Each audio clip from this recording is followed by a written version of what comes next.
አልহামዱሊላህ በሰላም ተመልሰናል አይደልማይ አልহামዱሊላህ ያው ቤተሰቦች በሰላም ተመልሰናል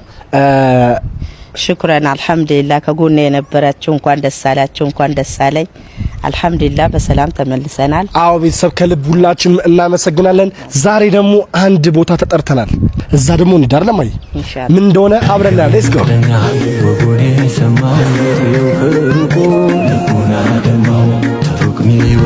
የጠሩን ቴምር ሪልስቴቶች ነበሩ ቡልጋሪያ አፍሪካ ህብረት ጀርባ አነጃሽ መስጊድ ፊት ለፊት መኖሪያ አፓርትመንት እየሸጡ መሆኑን ነግረው ታዲያ 20% ቅድመ ክፍያ ከፍላችሁ 1.6 ሚሊዮን ብር ጀምሮ ከፍላችሁ የቀረውን ዘና ብላችሁ በ3 አመት ያለምንም ዋጋ ጭማሪ መክፈል እንደምትችሉ ነግረውኝ አይ እኔ 100% መክፈል የምፈልገው ካላችሁ ደግሞ ባለ አንድ መኝታ ሙሉ ክፍያ 5 ሚሊዮን 500 ሺህ ባለ 2 መኝታ ሙሉ ክፍያ 6 ሚሊዮን 500 ሺህ ባለ 3 መኝታ ሙሉ ክፍያ ደግሞ 9 ሚሊዮን 600 ሺህ ታገኛላችሁ እንዲሁም የንግዱ ሱቆች የምትፈልጉ ሰዎች በ2 ሚሊዮን 100 ሺህ ሙሉ ክፍያ ጀምሮ ቅድመ ክፍያ በ900 ሺህ ብር እየሸጡ ይገኛሉ ለበለጠ መረጃ ስልክ ቁጥራቸውን ከስራ አስቀምጥላችኋለሁ ደውሉላቸው ኮፒ ሊንክ ሼር እንዳይረሳ ወዳቸው